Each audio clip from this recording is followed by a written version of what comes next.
वक्त जिसकी इब्तदा और इख्तिताम से नोए इंसानी इस तरक्की और इजादात के दौर में भी नावाकिफ है और शायद रहेगी। हम सुनते आए हैं कि वक्त कभी किसी का इंतजार नहीं करता, चाहे वो वक्त का अजीम तरीन बादशाही क्यों ना हो। अशरफुल मखलूकात इंसान अगर किसी चीज को मुसख्खर करने में कामयाब नहीं हो पाया तो वो वक्त ही है। हमारी रोजमर्रा जिंदगी से लेकर जिंदगी के इख्तिताम तक वक्त काबिल अहमियत रहता है और लाफानी होने के लिए ही इंसान मुख्तलिफ तरीके तलाश कर रहा है कि किसी तरह वक्त को मुसख्खर कर लिया जाए। हो सकता है ये मुमकिन हो और हो सकता है ये ना हो, लेकिन ये सारी जिद्दोजहद वक्त की अहमियत को उजागर करती है। दौरे जहालत में भी हमें वक्त का तसव्वुर मिलता है और जैसे जैसे इंसान तरक्की की राहें तय करता गया, वक्त को मुतय्यन करने के लिए मुख्तलिफ तरीके तलाश करता गया, जिनमें एक तरीका सूरज की रोजाना हरकत से वक्त का तायुन भी था, लेकिन घड़ी की ऐजाद वक्त की हरकत को भांपने का बेहतरीन तरीका था। ये दीवार पर लटका हुआ आला वक्त है तो बेजान, लेकिन अपने अंदर छुपे हजारों तारीखी वाकयात की वजाहत करता है और इसीलिए इसे अगर समझदार कहा जाए तो गलत ना होगा। किसी भी कौम की तरक्की और तनज़्ज़ुली का दारोमदार उसके मुंतखब शुदा हुक्मरानों पर होता है। बसा औक़ात ये हुक्मरान मुसल्लत शुदा भी होते हैं। ये ताकतवर हाथ कौमी तकदीर की लकीरें खींचते हैं।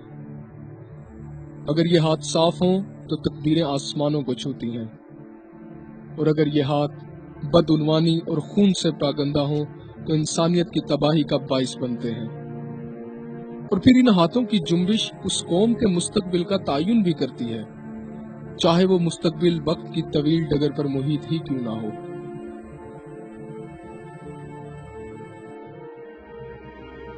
चलिए वक्त और बात को आगे बढ़ाते हुए समझदार घड़ी की मदद से नजरिया ताकत की वजाहत करते हैं। घड़ी के कुछ हिस्सों को दिमाग में लाइए। घड़ी का डायल उसका मरकजी हिस्सा है जो उसके तमाम हाथों को जोड़कर रखता है और उन्हें आगे बढ़ने में मदद करता है। फर्ज कीजिए ये किसी भी कौम की नजरियाती और सकाफती असास है, जिसकी गैर मौजूदगी उस कौम को सिर्फ इंसानों का एक जत्था बनाती है, ना कि कौम। घंटों वाला हाथ वक्त के साथ उस कौम का इर्तिका है।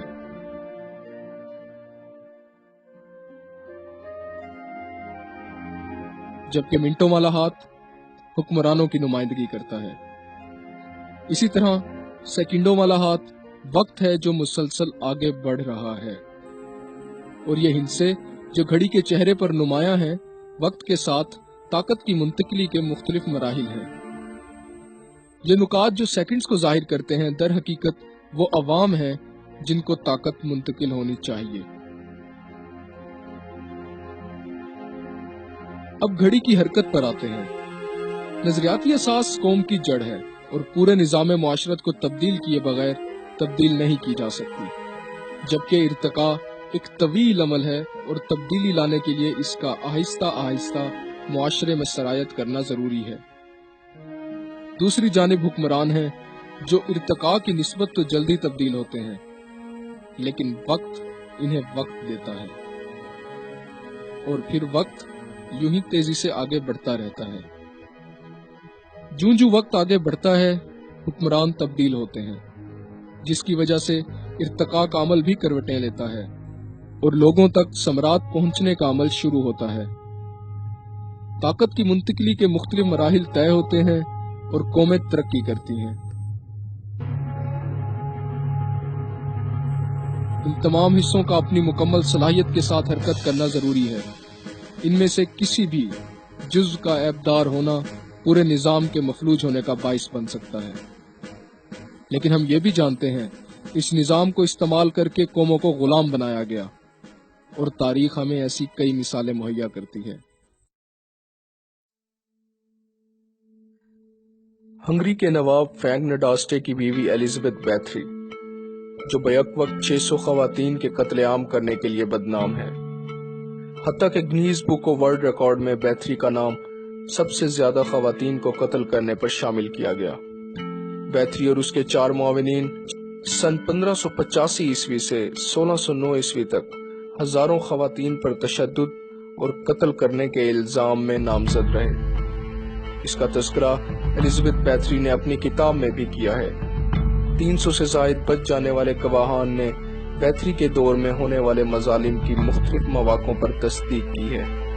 طاقت کے نشے میں چور کاؤنٹس کے مظالم کا شکار سب سے زیادہ خواتین تھیں۔ طاقت اور اس کا محدود ہاتھوں میں مجتمع ہونا کئی ہزار لوگوں کی موت کا باعث بنا۔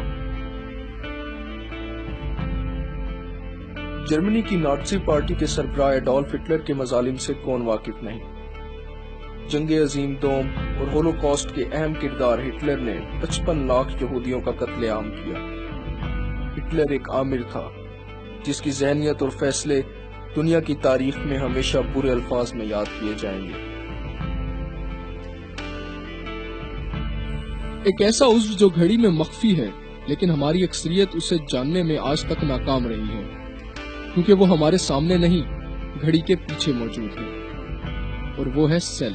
جس طرح گھڑی کا ظاہری چہرہ ہمیں یقین دلاتا ہے کہ تمام سطحیں نظام کی بحالی کے لیے ضروری ہیں، اسی طرح سیل کی موجودگی بھی ہمیں سوچنے پر مجبور کرتی ہے کہ نظام کو چلنے کی طاقت یہ سیل مہیا کرتا ہے۔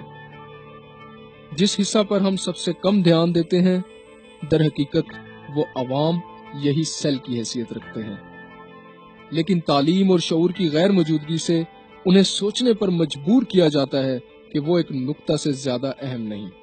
لیکن جب اس نقطہ نے اپنے آپ کو سیل کے طور پر جانا ہے، قومی تاریخ مکمل طور پر تبدیل ہوئی ہے۔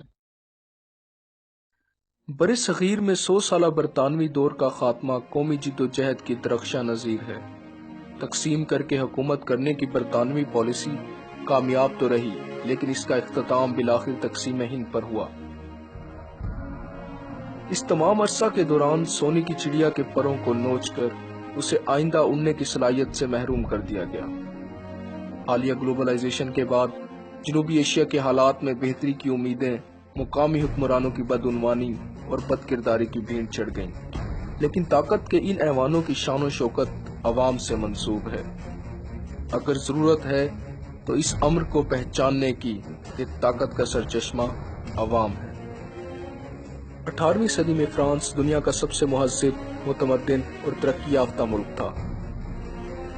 اقتصادی بدحالی ان چند وجوہات میں سے ایک وجہ تھی جن کی وجہ سے انقلاب برپا ہوا، لیکن جنگ آزادی امریکہ کے بعد لوٹنے والے فرانسیسی سپاہیوں نے جمہوریت، مساوات کے نظریات سے فرانسیسی دیہی طبقے کو روشناس کرایا۔ شہری طبقہ روسو اور والٹیئر جیسے ادیبوں اور مفکروں سے پہلے ہی روشناس تھا، اس لیے 1787 عیسوی میں ایک ذمہ دار حکومت کا مطالبہ ناگزیر ٹھہرا۔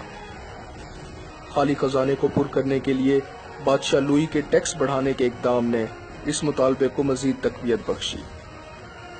قومی سطح پر تحریک اور 1799 عیسوی میں بغاوت انقلاب فرانس کی حتمی وجہ بنی۔ عوام ایک بار پھر اپنی اہمیت کو جان چکے تھے، اور عوام ایک بار پھر طاقت کا سرچشمہ ٹھہرے۔ تاریخی واقعات اور آج کے حالات سے یہ بات ثابت ہوتی ہے کہ چاہے حکمرانی آمرانہ ہو یا جمہوری، نفوس عامہ کا کردار ہمیشہ نظام کو توانائی اور جلا بخشتا ہے۔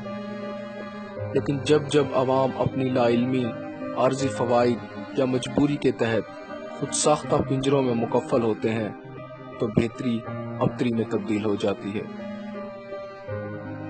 خود احتسابی اور شعور کسی بھی قوم کو کسی بھی وقت اجتماعی اور دیر پا فلاح کی طرف گامزن کر سکتے ہیں۔